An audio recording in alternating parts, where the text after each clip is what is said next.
कर्नाटका की ब्रेव रानी केलाड़ी चेन्नम्मा, जिसे औरंगजेब और बीजापुर का सुल्तान भी डरता था, जो नायक डायनेस्टी से बिलोंग करती थी और पति सोमशेखर नायक के डेथ के बाद अपने राज्यों को 25 सालों तक बीजापुर के सुल्तान और औरंगजेब से प्रोटेक्ट किया था, क्योंकि रानी चेन्नम्मा ने अपना राजधर्म निभाते हुए छत्रपति शिवाजी महाराज के बेटे राजाराम की औरंगजेब से बच निकलने में मदद की थी। और इसीलिए औरंगजेब ने रानी चेन्नम्मा के अगेंस्ट अटैक किया, जिसमें केलाड़ी आर्मी ने मुगल्स को हरा दिया था। इसीलिए करेजियस रानी चेन्नम्मा का नाम कर्नाटका के हिस्ट्री में गोल्डन अक्षरों में लिखा तो गया है, बट हमारे हिस्ट्री टेक्स्ट बुक्स में उनका नाम तक मेंशन नहीं है।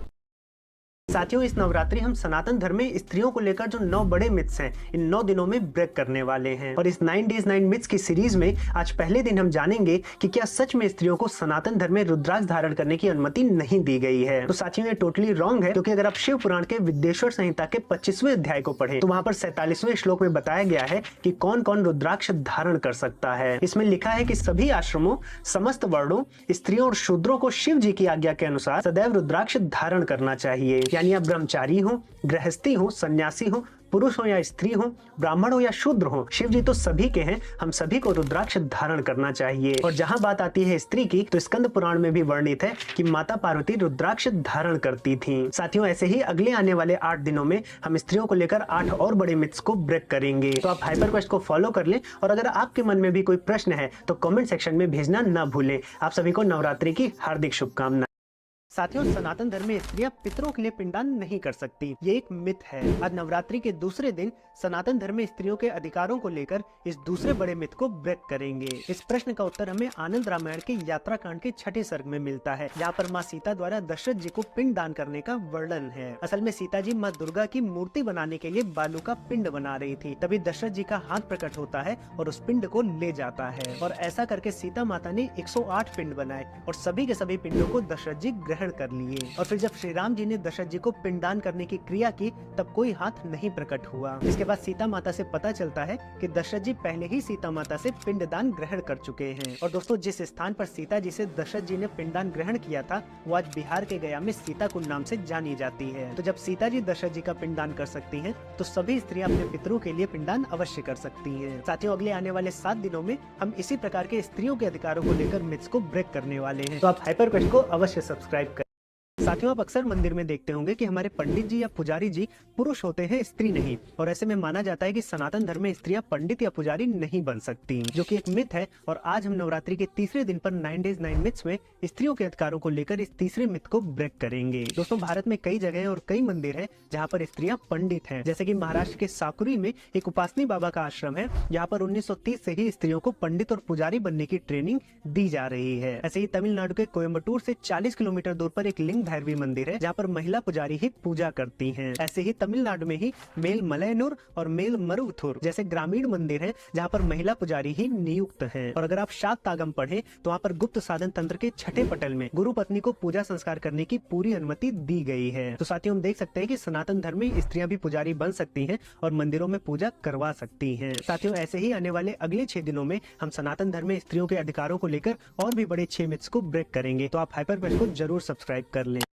साथियों, सनातन धर्म में विधवाओं को फिर से विवाह करने की अनुमति नहीं है। इनफैक्ट उनको तो पति के साथ जल के सती हो जाना चाहिए। अगर आप ऐसा सोचते हैं तो आप गलत हैं। आज नवरात्रि के चौथे दिन पर हम अपने 9 डेज 9 मिथ्स में स्त्रियों के अधिकारों को लेकर इस चौथे मिथ को ब्रेक करेंगे। दोस्तों, हमारे वेदों में भी विधवाओं को पुनर्विवाह करने के लिए कहा गया है। जैसे ऋग्वेद के 10वें मंडल के 18वें सूक्त के 8वें मंत्र को पढ़े तो वहाँ विधवा पुनर्विवाह की बात हुई है। ऐसे ही अथर्ववेद के 9वें कांड के 5वें सूक्त के 5वें मंत्र में भी विधवा पुनर्विवाह के बारे में बताया गया है। ऐसे ही महाभारत के वन पर्व में भी जब नल दमयंती का त्याग कर देते हैं तो दमयंती द्वारा दूसरे स्वयंवर की बात की जाती है। ऐसे ही अग्नि पुराण के 154वें अध्याय में भी पुनर्विवाह की बात हुई है। और अगर आप नारद स्मृति को पढ़ें तो वहाँ पर ऐसी 5 कंडीशंस बताई गई हैं जिसमें एक स्त्री पुनर्विवाह कर सकती है। तो चाहे वेद हो, पुराण हो या स्मृतियां हो, हर जगह विधवा पुनर्विवाह की बात की गई है। और जब पुनर्विवाह की बात हो रही है तो जबरदस्ती सती करवाने का कोई प्रश्न नहीं उठता।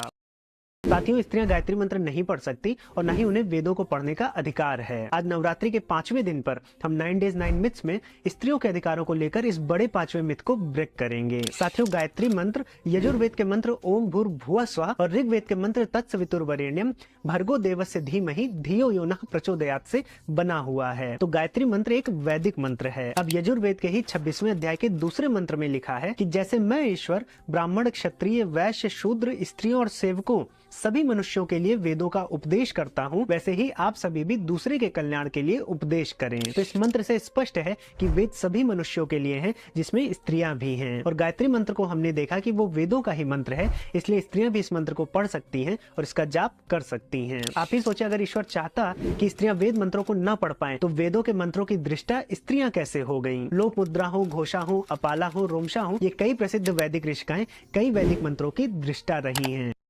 साथियों, स्त्रियां जनेऊ नहीं धारण कर सकती, उनका उपनयन संस्कार नहीं हो सकता और न ही वो गुरुकुल में पढ़ सकती हैं। आज नवरात्रि के 6ठे दिन पर हम 9 डेज 9 मिथ्स में सनातन धर्म में स्त्रियों के अधिकारों को लेकर इस 6ठे बड़े मिथ को ब्रेक करेंगे। साथियों, जहां तक बात रही जनेऊ धारण करने की, तो आप हमारे कई मंदिरों में देख सकते हैं कि मूर्तियों में देवताओं के साथ साथ देवियों ने भी जनेऊ धारण कर रखा है। आज भी कई ऐसे हिंदू संगठन हैं जो स्त्रियों के यज्ञोपवीत संस्कार का पूर्णतः समर्थन करते हैं, क्योंकि बिना जनेऊ संस्कार के बालक हो या बालिका हो, वो वेदों का पठन पाठन गुरुकुल में जाकर नहीं कर सकता था। एक तरह से ये गुरुकुल में एडमिशन प्रोसेस था। इसके साथ साथ आर्य सूत्र में भी स्त्रियों द्वारा यज्ञ करना, अग्निहोत्र करना, जनेऊ धारण करना, वेदों का पठन पाठन करना, इन सब के भी प्रमाण मिलते हैं। यम स्मृति भी कहती है कि स्त्रियां वेदों के पठन पाठन के लिए और ब्रह्म विद्या के लिए योग्य हैं। और जहां तक बात रही बालिकाओं के गुरुकुल में पढ़ने की, पहले ही नहीं, भारत में आज भी ऐसे कई गुरुकुल हैं जहां बालिकाएं पढ़ती हैं। साथियों, इस नवरात्रि हम सनातन धर्म में स्त्रियों के अधिकारों को लेकर जो 9 बड़े मिथ्स हैं उनको ब्रेक कर रहे हैं।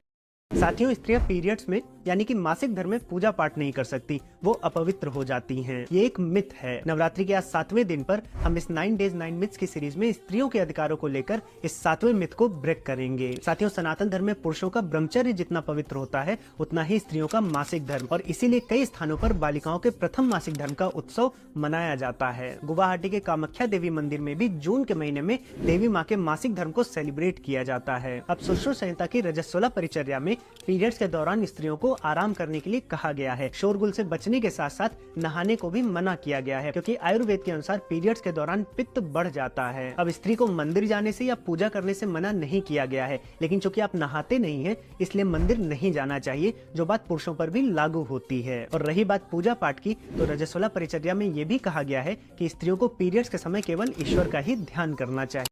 साथियों, हिंदू महिलाओं को, विशेषकर विवाहित शादीशुदा स्त्रियों को पर्दे में रहना चाहिए, घूंघट करना चाहिए। ये एक मिथ है। नवरात्रि के आज 8वें दिन पर स्त्रियों के अधिकारों को लेकर इस 8वें बड़े मिथ को ब्रेक करेंगे। साथियों, किसी भी वेद या फिर रामायण महाभारत आदि ग्रंथों में स्त्रियों को पर्दे में रहने की बात नहीं कही गई है। वाल्मीकि रामायण में वर्णित है कि जब सीता माँ श्री राम जी के साथ और लक्ष्मण जी के साथ वनवास को जा रही थी, तो पूरे अयोध्यावासी उनको देख पा रहे थे। हमें प्राचीन काल से आज तक ऐसी कोई मूर्ति नहीं मिली है जिसमें किसी स्त्री ने पर्दा किया हो। पर्दा एक अरेबिक शब्द है जो अरब से भारत आया, और उसमें भी राजस्थान जैसे पश्चिमी प्रदेशों में ये प्रथा ज्यादा प्रचलित है, क्योंकि बाहरी आक्रांताओं का सबसे ज्यादा अत्याचार भारत के पश्चिमी बॉर्डर पर स्थित राज्यों ने ही झेला। लेकिन वहीं आप साउथ इंडिया जाएंगे तो वहाँ पर कोई भी हिंदू स्त्री पर्दा या घूंघट के साथ नहीं दिखेगी, जो प्रमाण है कि हिंदुओं में पर्दा प्रथा आक्रांताओं के साथ शुरू हुई और बाद में एक सामाजिक कुप्रथा बन गई। साथियों, नवरात्रि के 9 दिनों में सनातन धर्म में स्त्रियों के अधिकारों के 9 बड़े मिथ्स को ब्रेक कर रहे हैं। आप सभी वीडियोस को अवश्य।